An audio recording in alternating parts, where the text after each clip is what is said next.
I saw a post since we've been recording this morning that our friend of the show, Mr. Cody Rhodes, is going to be the first Rhodes to defend his world title across the pond. I guess he's going to the UK, and that was like, wait, is that right? And I think in my research that looks right. I don't guess Dusty ever defended the US title over there. I know Dusty was the NWA champ a couple of times, but they were both rather brief reigns in the scheme of things. So he never did any international defenses.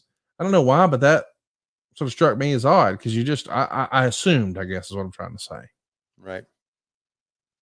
Hey, I want to say one thing I watched, believe it or not, and I said I would never watch it, but I was just kind of scanning through shit, sitting in front of my TV, going through all the apps on Apple TV. Went to Hulu, went to Dark Side of the Ring, and I saw, oh, there's one about Magnum TA. So since Terry Allen is a good friend of mine, still is. As a matter of fact, Great guy. Terry and I texted back and forth earlier this week about a few things. I said, I'm going to have to watch this one. And no, I did not do an interview for that because I refused to do any interviews for them. But they did have a cut of me talking about Magnum, which was from the news. They used me on the news, WSB TV.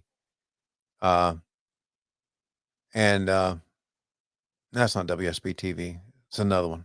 WSB TV is in Atlanta. But anyway, the local station, one of the local stations in Charlotte used my likeness, my voice. And that's not what I'm getting at. What I'm getting at is that they had a scene where Ric Flair went into Magnum TA's dressing room or hospital room and gave him the world title belt, which for those of us in wrestling know that really did happen. But it was funny that the belt that they showed was a knockoff of the big gold belt. And it was actually 10 pounds. It was actually 10 pounds of gold. And they called it 10 pounds of gold. But I'm thinking, man, just try to be accurate. Okay. Well, listen, that's really a simple thing to get right. Don't you think? Let me explain why they did that, Tony. Okay, good. The belt switch happened in February of 86. Valentine's Day is when the big gold belt debuted. Right. It would be like October before the car accident happened. Right. So it's 10 months later.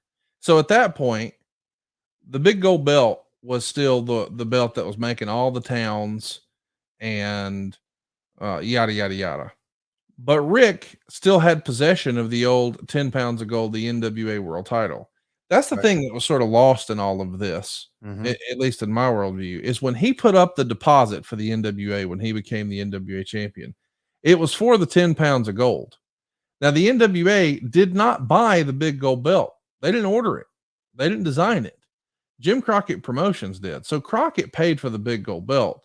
So if anything, when the NWA was hollering years later, they wanted their title back, it would have been very easy for Rick to just send them the 10 pounds. Now, of course, he didn't. They wound up getting the big gold belt back, and WCW got it, and yada, yada. It all worked out.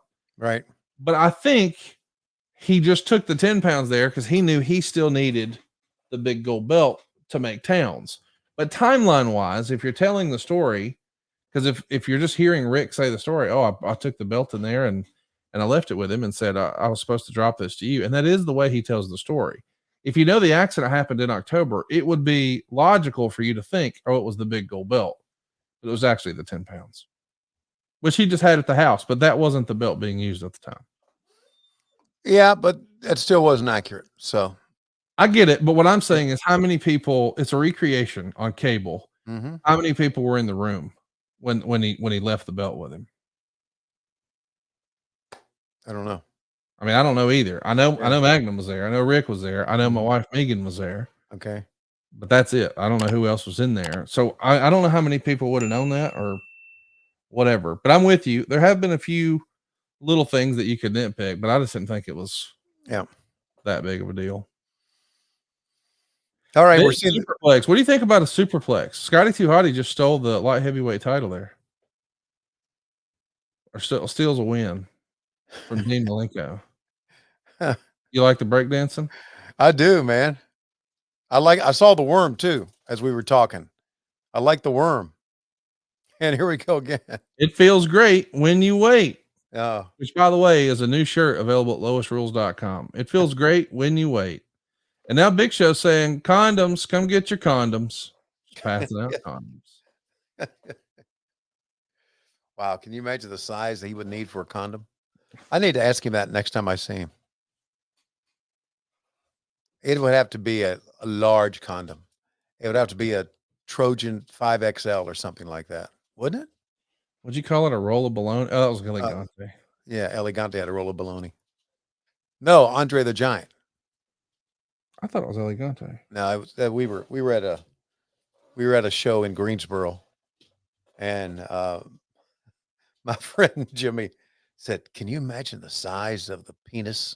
Well, he said dick on him. I went, no, I can't. He went, ooh, roll of baloney. Just, God bless Jimmy Sprouse, JL, one of my buddies.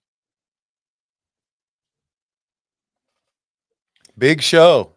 Here he is, man. Big nasty bastard, which is another shirt we could probably rip off. You know, not only because of his size, okay, but Paul White doesn't give a fuck about who he pisses off. Well, what are they going to do about it? I know, but just not. I think if even if he was 4'11", he would be that way. Just his attitude. Just it's really a lot of fun to hang out with him. We're going to see a match here that boy, once upon a time would have felt like a big time main event match. Chris Benoit, who in this era is not yet the world champion, but a lot of people believe he's the best wrestler in the world. Mark Madden was saying that back in 1998.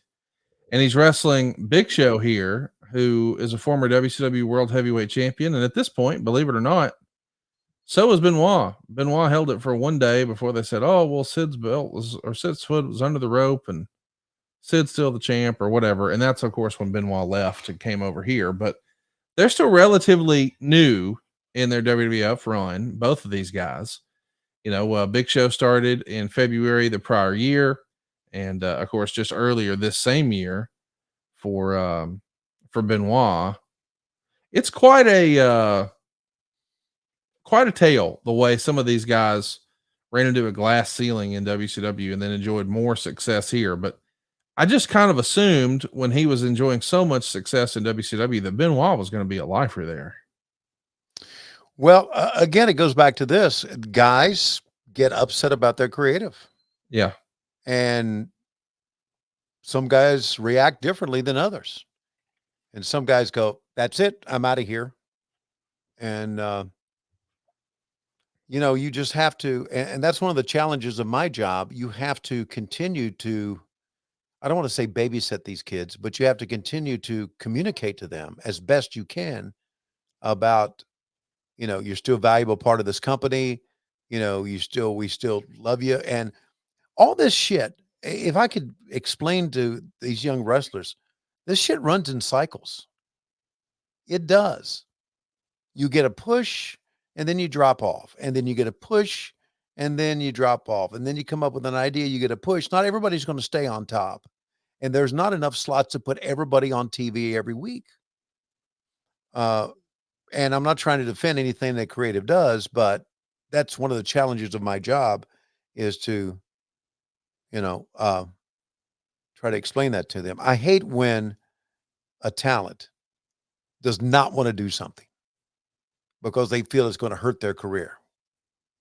This is your career, buddy. You're making big money working 1 day, 2 days a week. This is your career. It's not going to hurt you because in wrestling, as you know, anything can happen, right? You can lose. You can drop something down. You can drop a belt to somebody. You can lose and look like a piece of shit. And 3 weeks later, they have an angle for you to come back and look like great. So just take a breath. I've had that talk many times. Take a breath. Mm-hmm. Enjoy yourself. Grab your paycheck. Be thankful you're working 2 days a week. Many of you are flying first class, for crying out loud. But some people can't It's time for the Slam of the Week, brought to you by Castrol GTX. Oh, will you stop?